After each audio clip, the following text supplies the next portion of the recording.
I got home to an empty house. The dishes were piled in the sink, and roaches were dancing with delight on the remnants of food.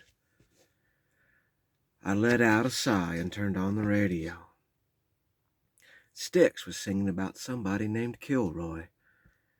I found a can of tomato soup in the cabinet and scooped it out with a spoon. We didn't have any gas for the stove, so I ate it cold. I found myself thinking about Frenchie and fishing, wishing I was somewhere else.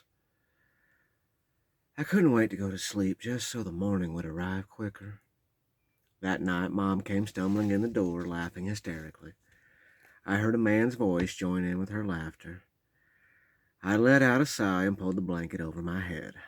After a few minutes, her bed started squeaking and I heard the familiar moans. I couldn't wait until she left in the morning. I heard the screen door slam as Mom went off to work.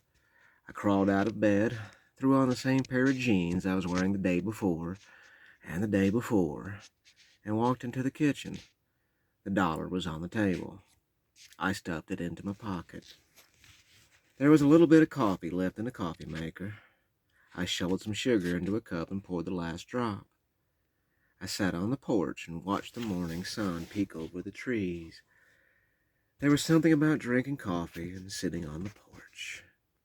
Well, it wasn't really a porch, just a step that went up to the trailer door. But I made it feel like a porch where you and your grandpa sit and talk of fishing, or just finished watching cartoons and ready to face the day, but you pause long enough to see what is out there and sit on the porch. After a couple of minutes, Biscus, the neighbor's beagle dog, strolled over, tail wagging, tongue dragging, wanting his morning affection. I scratched him behind the ears and made my way down to his back. His legs started thumping with excitement, and I scratched harder, which caused his foot to go at a pneumatic pace. "Whoo, Peanut, thought you might show up this morning," Frenchie yelled as I walked up the street. "Morning, Frenchie." I walked up the step and plopped down in the same place I was before, looking up at him. Biscus walked behind me, panting from the heat. He plopped in the dust and went to sleep on my shoe. I heard the store door slam and Buck walked outside carrying a Mountain Dew and 2 red stripes.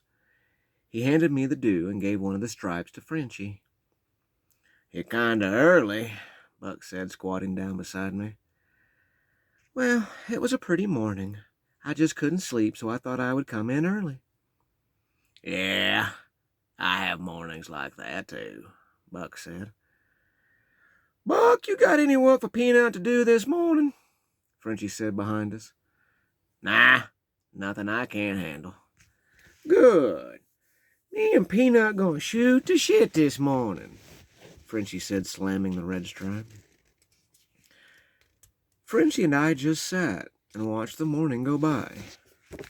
Me with my eyes, and Frenchie with his ears. There were several times he would catch stuff that I didn't have a clue about, like when Mr. Parkinson walked up the steps. We said hey, he walked into the store, and Frenchie let out a laugh. "Woo-hoo-hoo-hoo-hoo! When he come out, look at his left leg. He drag it a little, yeah. You can tell. He make a soft swish sound when he walk. He tried to hide it. Don't want anybody to know." He laughed even harder. "Ooh, I know how he got that, though. Not many people do." The screen door slammed, and Mr. Parkinson descended the steps with a 12-pack of Pabst Blue Ribbon. As I saw him walk off, I looked at his left leg. He had a slight limp. Not much. About every 4th step his foot would drag. Only for a second. Then he would pick it up and carry on.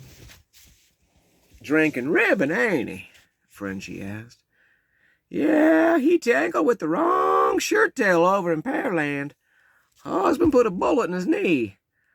That old knee never be the same, yeah." "How did you know that?" I asked.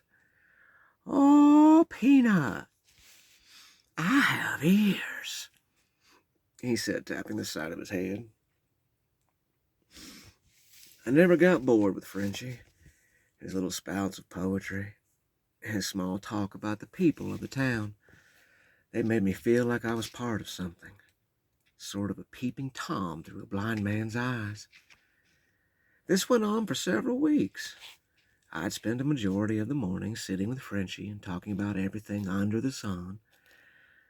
At noon, Frenchie would climb out of his seat with a loud moan and make his way back to the shack behind the store where he would take a nap. I would come back at the end of the day to sit with him for the sunset. "Feeling the sun go down," he called it, as the warmth of the sun hid behind the trees. Frenchie had always let out a sigh. "Never wish your time away, Peanut. I hear people say, sure wish it was Friday, or if I could be done with this. Peanut, you listen to me." There were tears in his eyes.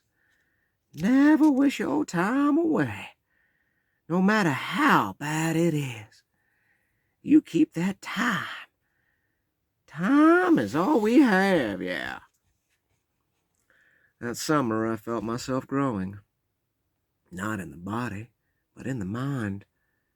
If you look back when you're growing up, you can find certain events, some little, some big, that are trademarks of growing up.